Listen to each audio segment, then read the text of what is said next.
We have to talk about the bird flu. If you are at all concerned about the state of affairs in the United States, this is one of the things you can do something about. So I'm going to explain what's going on as well as the latest developments in the latest case out of British Columbia. This is very serious. I'm going to make it as digestible as possible. So if you don't have time, please save for later.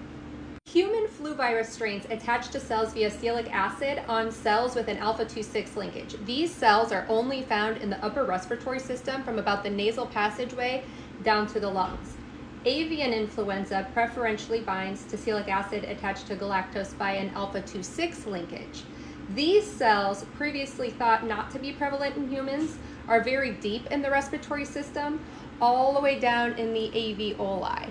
This is where oxygen actually enters our bloodstream, so that's very important. Here's where things are changing and starting to get a little bit scary. Those cells deep down in the respiratory system I told you about are basically the main cells of, say, the gut of a duck.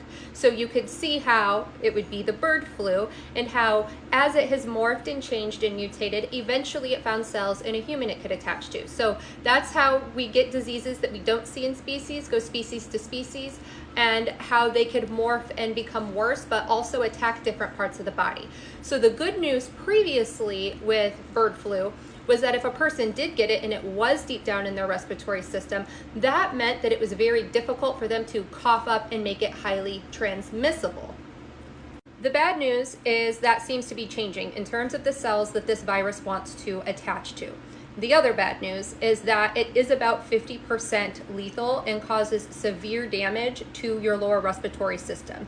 So with it being about 50% lethal, we basically have radiology for some and autopsies for others that are confirming severe damage to the lower respiratory. Our bad news is in the testing of this disease. We've previously used nasal swabs, but because it's so low in the respiratory system, we're finding out that it's not only being under-tested, but that we actually need to be using throat swabs to get more accurate results.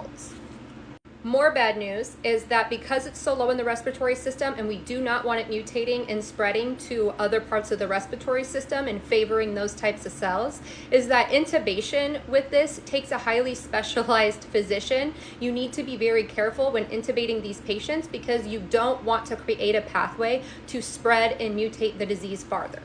And other bad news is that there are also other viruses going around at the same time. So for example, the human flu that we're familiar with, how I said that it's right up here to about the lungs. Well, now if you get both of these diseases at once and they kind of find an area to mix or trade genes, both of those could mutate in a way to where they prefer different cells and can spread differently.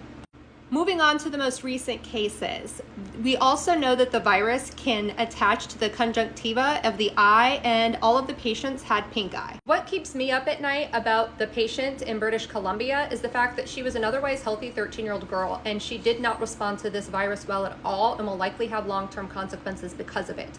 Now, when the youth and the healthy youth do not do well, that means we can expect much worse results in other people, such as young infants, the elderly, or anybody immunocompromised. She did not respond well to the antiviral medications she was given.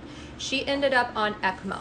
That scares me. That's a really big deal. I want to say she was on ECMO for about 2 weeks. What ECMO is a machine that will act as your lung and heart, is a very last-ditch effort to save your life. The longer you're on ECMO, the more likely it is that you will have long-term consequences, most likely to your neurological system.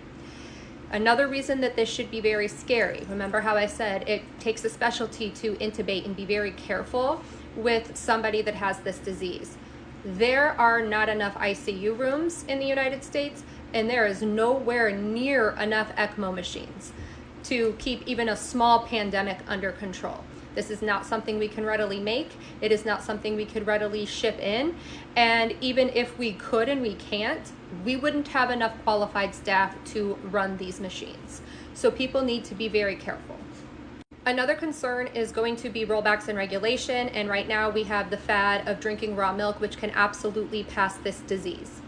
I'm not a pathologist and I haven't seen all of the information on all of the different strands. I'm trying to consume the data as quickly as I can, So I can't make 100% recommendations for you, but I could tell you what I'm doing. I'm still going with the Lysol, the hand sanitizer, the N95. While I'm not confident enough to say how much of these protocols are going to impact this specific virus, we do know that it will help combat the other viruses that not only can help it mix and mutate, but we don't want to get these things at the same time. So everybody needs to do their best to prevent the spread of this disease, but also do everything they can to keep their family safe. So that's vaccinations. If you're smoking, quit.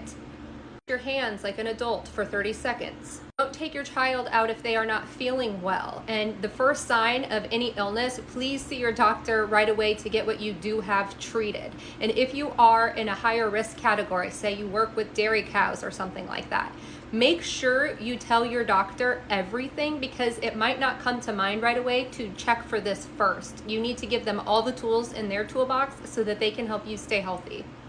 Good luck and stay safe.